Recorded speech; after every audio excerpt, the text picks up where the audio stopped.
नमस्कार, astro insights with Richa में आप सभी का स्वागत है। मैं हूं ऋचा शुक्ला। मित्रों, आज बात होगी कि 29 मार्च 2025 को शनिदेव अपनी राशि का परिवर्तन कर रहे हैं। अभी तक शनिदेव अपनी ही राशि कुंभ राशि में थे और अब बृहस्पति की राशि देवगुरु की राशि में जाएंगे। जब कभी भी शनि बृहस्पति की राशि में गोचर करते हैं तो समाज का कुछ भला होता है, कुछ नई चीज़ें बनती हैं, कुछ नए रूल्स बनते हैं, यानी ग्लोबल बेनिफिट की बातें होती हैं। तो अब आगे आने वाले 2.5 साल में शनि का गोचर जब बृहस्पति की राशि से होगा तो हम कुछ उम्मीद विश्व के लिए भी कर सकते हैं कि कुछ अच्छे रिजल्ट्स सामने आए, यानी कुछ ग्लोबल बेनिफिट की बातें, पूरे विश्व का कल्याण कैसे हो इस पर चर्चा शुरू हो। हमारे आसपास इतने युद्ध वगैरह हो रहे हैं तो कुछ युद्ध विराम पर चर्चा हो, पूरे विश्व के लिए कुछ अच्छा हो, इसकी संभावना हो, ऐसी आशा मैं करती हूँ। पर जो आज का टॉपिक है वो ये नहीं है, किसी और समय आपसे उस पर विश्व पर बात करूँगी। लेकिन आज का एक छोटा सा टॉपिक है ढैया, शनि की ढैया। 2025 में जब शनि देव अपनी राशि का परिवर्तन करेंगे, किन 2 राशियों पर शनि की ढैया का प्रभाव होगा। अभी तक 2024 में वृश्चिक राशि और कर्क राशि के ऊपर शनि की ढैया चल रही थी।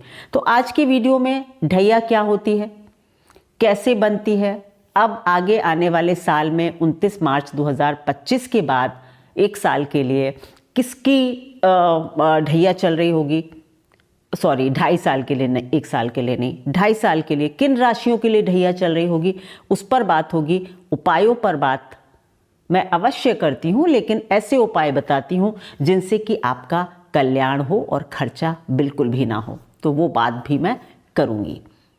सबसे पहले ये कि ढैया होती क्या है। जब कभी भी हमारी जन्म राशि से शनि का गोचर चतुर्थ या अष्टम भाव में होता है तो उसको शनि की ढैया कहते हैं। ठीक है, जन्म राशि से, यानी कि अब 29 मार्च 2025 से जब शनि राशि परिवर्तन 2.5 साल के लिए वो आपकी मीन राशि में जाएंगे तो किन राशियों पर प्रभाव डालेंगे वही समझना है। तो सबसे पहले जैसा कि मैंने कहा कि सिंह राशि के लिए ढैया होगी। कैसे? अगर आपकी सिंह राशि है, यानी कि आपका चंद्रमा नंबर 5 में बैठा हुआ है, 5 नंबर जहाँ लिखा होगा वहाँ बैठा होगा, तो अगर आप वहाँ से काउंट करेंगे तो 5, 6, 7, 8, 9, 10, 11, 12, यानी कि सिंह राशि से जो शनिदेव हैं वो अब कहाँ जाएंगे, 8वें घर में, यानी कि मीन राशि में। तो सिंह राशि वालों पर शनि की ढैया होगी। इसी तरह से अब दूसरा क्या सूत्र था कि चंद्र राशि से 4थे घर से जब शनि गुजरते हैं तब ढैया होती है। तो अब मैंने कहा ना, धनु राशि वालों के लिए, यानी कि अगर 9 नंबर में चंद्रमा है तो 9, 10, 11 और 12 4थे घर में शनि का गोचर हो रहा होगा। तो अब ये 2 राशियां विशेषतः शनि की ढैया में आ जाएंगी। शनि की ढैया से सब लोग बहुत ज़्यादा डरते हैं और ये कहा जाता है कि बस अब तो आपका बहुत खराब समय शुरू हुआ।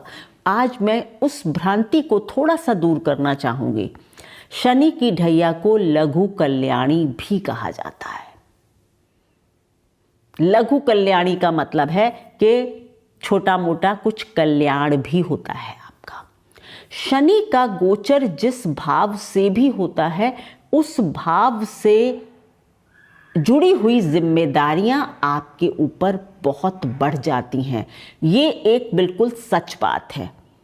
और आपको उस भाव से रिलेटेड जो सुख आराम होता है उसमें कमी होती है, क्योंकि शनि देव जो हैं वो एक डिसिप्लिनेरियन है, एक अनुशासन पसंद ग्रह हैं, न्यायकर्ता हैं, हार्ड टास्क मास्टर हैं, दंडाधिकारी हैं, ऐसा मैं बहुत बार कहती हूँ। तो शनि जिस भाव से गुजरता है उस भाव में थोड़ी सी परेशानी, दुख, शनि को दुख भी कहते हैं, थोड़ा कष्ट, थोड़ा दुख, परेशानियाँ भी देते हैं। लेकिन ये भी तो बात है ना कि अगर शनिदेव कहीं से गुजर रहे हैं तो वहाँ उनकी कुछ दृष्टियाँ भी तो पड़ेंगी। अब आप कहेंगे दृष्टियाँ भी खराब होती हैं, हाँ, लेकिन उसी पर चर्चा होगी कि किस तरह से आपकी ढैया होते हुए भी आपको कुछ फायदे मिल सकते हैं।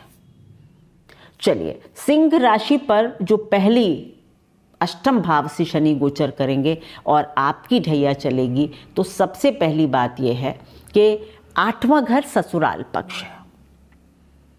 आपकी जो भी हमारी इंश्योरेंस वगैरह होते हैं, ससुराल पक्ष होती है, ज़मीन से जुड़े हुए कार्य होते हैं, ठीक है, ये सारी चीज़ें 8वें घर से हम देख सकते हैं। मेनली आई विल से ससुराल पक्ष।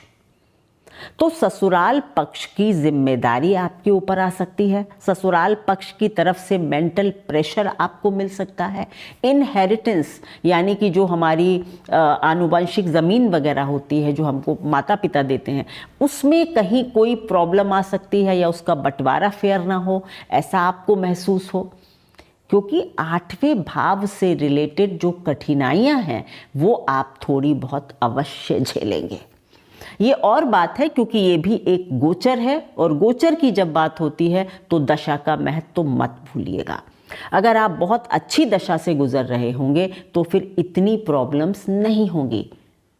लेकिन हाँ, इतना ज़रूर है कि आप ऐसे समझ लीजिए कि अभी कर्क राशि वालों के लिए जो ढैया चल रही थी, तो जो मेरे एक जानकार हैं तो उनको मैंने देखा कि ससुराल पक्ष की तरफ से तो उनको प्रॉब्लम हुई, उनके ससुर की मृत्यु हुई, लेकिन उनके अपने लिए यानी कि उनको प्रमोशन भी मिला, उनको बच्चे की भी प्राप्ति हुई। क्यों? क्योंकि शनिदेव अगर अष्टम से गोचर करते हैं तो पंचम भाव पर दृष्टि देते हैं, और गोचर में शनि जिस भाव को देखते हैं उस भाव को एक्टिव कर देते हैं फल देने के लिए, ये मत भूलिएगा। तो सिंह राशि के लिए भी ये जो गोचर है वो इसी तरह से, आपका ससुराल पक्ष से थोड़ी प्रॉब्लम हो सकती है, लेकिन आपको कुछ प्रमोशंस मिल सकते हैं अगर आपकी दशा अच्छी चल रही है तो। ठीक है, ये सबसे बड़ी बात है ध्यान रखने की कि दशा का बहुत बड़ा योगदान है। आप में से बहुत लोगों को सिंह राशि अगर इस वर्ष मतलब मई के बाद से अगर आप संतान के लिए प्रयास कर रहे थे, आपको संतान की प्राप्ति हो सकती है। ठीक है, आप लोगों के लिए ये एक तरफ नुकसानदायक है लेकिन लघु कल्याणी भी है। तो आपको संतान की तरफ से कोई शुभ सूचना या संतान की प्राप्ति भी हो सकती है, क्योंकि आपके शनि और बृहस्पति दोनों देख रहे होंगे पंचम भाव को। तो एक तरफ कुछ खराबी तो एक तरफ कुछ अच्छाई भी दे सकते हैं। दूसरी बात ये कि मैंने कहा ना कि उस भाव की जिम्मेदारी आपको आती है, तो ससुराल पक्ष की जिम्मेदारी आ सकती है, अपने घर परिवार की कुछ जिम्मेदारियां भी आ सकती हैं, क्योंकि शनि की सप्तम दृष्टि कहाँ जाएगी? दूसरे भाव पर जाएगी। अपने परिवार से थोड़ा बिखराव, थोड़ी दूरी हो सकती है, परिवार में थोड़ा सा जिसको कहते हैं ना थोड़ी दूरी हो जाए अपने परिवार से, जिस परिवार में आपने जन्म लिया है। तो इस तरह के परिणाम आपको देखने को मिलेंगे। दूसरी एक बहुत ही महत्वपूर्ण बात होगी कि सिंह राशि के लिए मैं कहूँगी इस ढैया में अपनी सेहत का ख्याल बहुत करेंगे, क्योंकि ये आपके लिए सप्तमेश बनते हैं, अष्टम भाव से गुजरेंगे, तो आपकी सेहत, आपके अपने पति से, अपने स्पाउस के साथ संबंधों को ध्यान रखें। पर आपकी सेहत के लिए ये अच्छा नहीं हो सकता है, पर ये क्योंकि सप्तम भाव के स्वामी बनते हैं शनि और अपने से दूसरे घर में जाएंगे, आपके स्पाउस की इनकम में बढ़ोतरी दे सकते हैं। देखिए, यही मैंने बार बार कहना है कि अगर मैं इस पर एक लंबी चौड़ी बात करूं, 1 घंटे का वीडियो हो जाएगा, तो आपको बहुत समझा सकती हूँ कि एक तरफ कुछ नुकसान लेकिन एक तरफ कुछ फायदा। आपकी सेहत थोड़ी नरम गरम हो सकती है, आपके लिए मारक भाव का स्वामी अष्टम में जाएगा, लेकिन सप्तमेश अपने से दूसरे में जाएगा तो आपके पति या पत्नी की इनकम बढ़ा सकता है, धन के लिए अच्छा हो सकता है। ठीक है, तो इस ढैया से बहुत घबराने की जरूरत नहीं है। उसी तरह से चतुर्थ भाव यानी कि धनु राशि वालों के लिए चौथे भाव की, जिसको आप कंटक शनि भी कहते हैं, 8वें भाव को भी कंटक शनि कहते हैं, लेकिन मैं इसको लघु कल्याणी भी कहती हूं। धनु राशि के लिए चतुर्थ भाव से गोचर होगा, 9, 10, 11, 12 चौथे घर से आएंगे। तो ये क्या होगा, आपको अपने घर परिवार की जिम्मेदारियां बहुत बढ़ जाएंगी।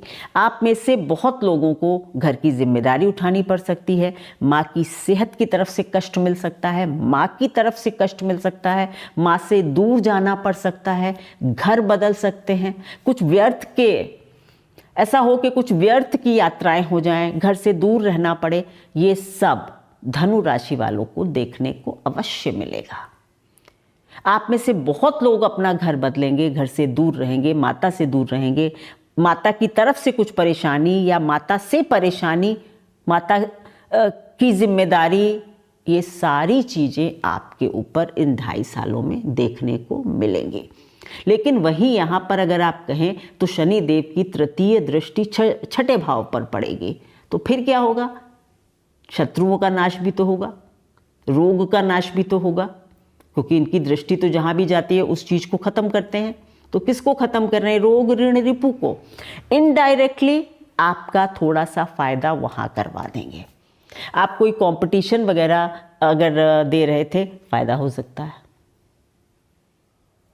ठीक है, ये समय धनु राशि वालों के लिए बहुत अच्छा होगा। मैं कहूँगी अपने ऊपर वर्क करने के लिए, आपको अपने अंदर अपने में सुधार के बहुत मौके मिलेंगे,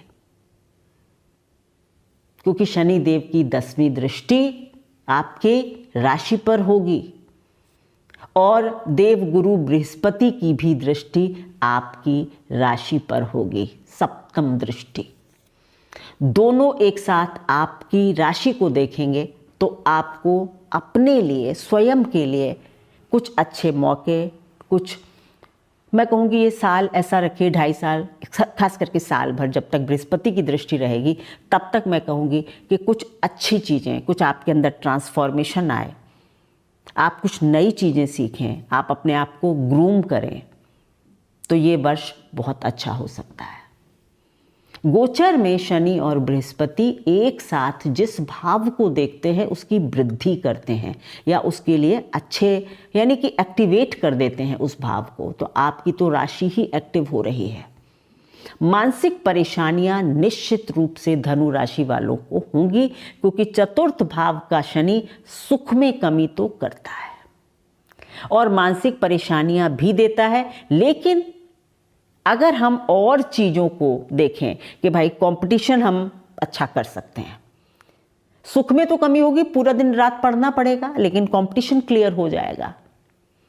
तो अगर आप इस तरह से ढैया को लेते हैं टोटैलिटी में, जैसा कि मैंने आपको बताया सिंह राशि के लिए कि संतान भी हो सकती है, ससुराल पक्ष से कुछ हानि भी हो सकती है या परेशानी भी हो सकती है, कहीं कुछ मिलना कहीं कुछ जाना ही ढैया की पहचान है।